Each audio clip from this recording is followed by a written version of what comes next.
उधव तुम हो अति बड़भागी, अपरस रहत सनेह तगातै, नाहिन मन अनुरागी। पुर इनि पात रहत जल भीतर, तारस देह न दागी। ज्यो जल माह तेल की गागरी, बूंद न ताकौ लागी। प्रीति नदी में पाँव न बोरियो, दृष्टि न रूप परागी। सूरदास अबला हम भोरी, गुर चाटी ज्यो पागी। उद्धव तुम हो अति बड़भागी। उद्धव मतलब उद्धव, जो कि श्री कृष्ण के सखा है, मित्र है। तुम मतलब तुम, हो मतलब हो, अति मतलब अधिक, बहुत, बड़भागी बड़े भाग्यवान, भाग्यवान, खुशनसीब। गोपियाँ उद्धव से व्यंग में कहती है कि हे उद्धव, आप बहुत अधिक भाग्यशाली हैं। अपरस रहत सनेह तगातै, नाहिन मन अनुरागी। अपरस मतलब अछूता, जिसे किसी ने छुआ नहीं हो। रहत रहना, स्नेह स्नेह, प्रेम, तगा धागा, बंधन, तय से, नाहिन नहीं, मन मन, अनुरागी अनुराग यानी कि प्रेम।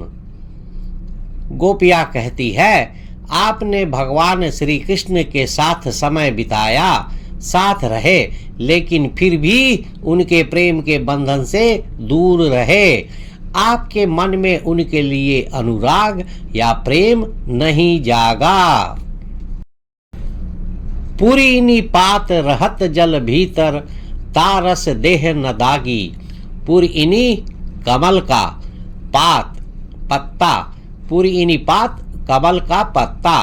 रहत रहना, जल जल पानी, भीतर भीतर अंदर में, ता उसका, रस पानी की बूंदें, देह देह शरीर बॉडी, न नहीं, दागी दाग धब्बा, दाग धब्बा लगना। गोपियाँ कहती है कि हे उद्धव, जिस प्रकार कमल के पत्ते हमेशा जल के अंदर ही रहते हैं, लेकिन उन पर जल के कारण कोई दाग धब्बा दिखाई नहीं देता, अर्थात वे जल के प्रभाव से अछूती रहती है। कहने का मतलब है कि उद्धव श्री कृष्ण के पास रहकर भी उनके प्रेम से अनजान हैं। ज्यों जल माह तेल की गागरी, बूंद न ताकौ लागी। ज्यों मतलब जैसे, जल पानी, माह में, तेल तेल ऑयल, की गागरी मटका मटकी गागर, बूंद पानी की बूंदे, नहीं न, ताकौ उसको, लागी लगी लगना। गोपियाँ कहती है कि हे उद्धव, जिस प्रकार पानी के बीच रखी तेल की मटकी में पानी का प्रभाव तेल की मटकी पर नहीं पड़ता है, उसी प्रकार श्री कृष्ण के साथ रहने पर भी तुम्हारे ऊपर उनके प्रेम का कोई प्रभाव नहीं पड़ा। जिस प्रकार तेल लगी मटकी पर पानी की बूंद भी नहीं टिकती, उसी प्रकार उद्धव पर श्री कृष्ण के प्रेम का कोई असर नहीं होता। प्रीति नदी में पाँव न बोरियो, दृष्टि न रूप परागी। प्रीति नदी प्रेम की नदी, मैं में, पाँव पैर, न नहीं, बोरियो डुबाना बोरना, दृष्टि नजर निगाह, न नहीं, रूप रूप सुंदरता, परागी मुग्ध होना, आकर्षित होना। गोपियाँ कहती है कि आप उद्धव श्री कृष्ण के साथ रहते हुए भी श्री कृष्ण के प्रेम रूपी दरिया या नदी में कभी पांव नहीं रखे और ना ही कभी उनके रूप सुंदरता पर मुग्ध हुए या आकर्षित हुए। सूरदास अबला हम भोरी गुड़ चाटी ज्यों पागी। सूरदास, यहाँ पर सूरदास के माध्यम से गोपियां उद्धव को कह रही है। सूरदास के माध्यम से उद्धव को कहना, अबला बेचारी नारी, हम भोरी भोली भाली, गुड़ गुड़ गुड़ जो कि शुगर केन या गन्ना से बनता है, चाटी चीटी, ज्यों जिस प्रकार, पागी लिपटती है।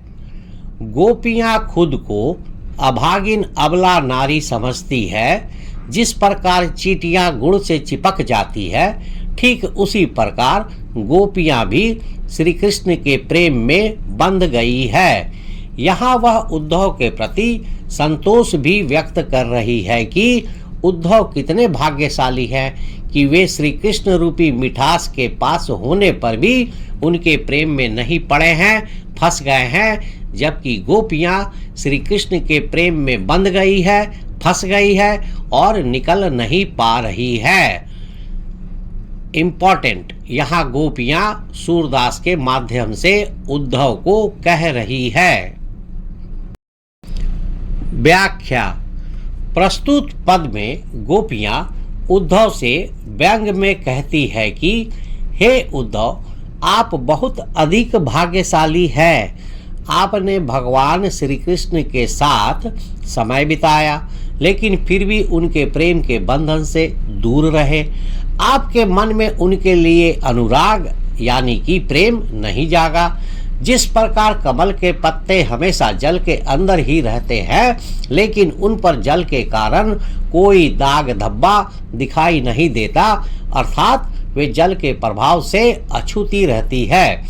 और जिस प्रकार पानी के बीच रखी तेल की मटकी में पानी का प्रभाव तेल पर नहीं पड़ता है, उसी प्रकार श्री कृष्ण के साथ रहने पर भी तुम्हारे ऊपर उनके प्रेम का कोई प्रभाव नहीं पड़ा। श्री कृष्ण के साथ रहते हुए भी उद्धव ने श्री कृष्ण के प्रेम रूपी दरिया या नदी में कभी पाँव नहीं रखा और ना ही कभी उनके रूप सुंदरता पर मुग्ध हुए। गोपियां खुद को अभागिन अबला नारी समझती है। जिस प्रकार चीटियां गुड़ से चिपक जाती है, ठीक उसी प्रकार गोपियां भी श्री कृष्ण के प्रेम में बंध गई है। पहले पद में गोपियों की यह शिकायत उचित है कि यदि उद्धव कभी स्नेह के धागे से बंधे होते तो वह विरह की वेदना को अवश्य महसूस कर पाते। अर्थात अगर उद्धव ने कभी स्वयं ही प्रेम किया होता, तब तो वह जानते कि प्रेम से दूरी का दुख या विरह क्या होता है। इस पद में गोपियां उद्धव को उलाहना दे रही है, ताना दे रही है, उन पर व्यंग कस रही है कि उद्धव श्री कृष्ण के समीप रहकर भी उनके प्रेम अनुराग से अछूते हैं।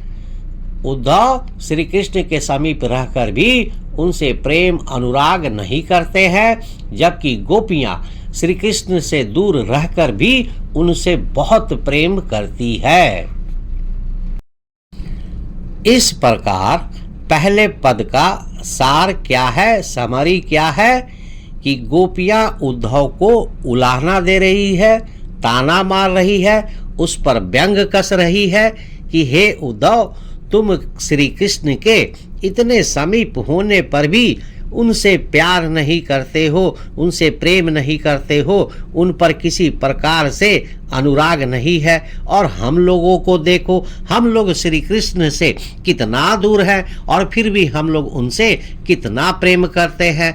तो इस तरह से गोपियां जो है उद्धव को ताना उलाहना व्यंग कस रही है।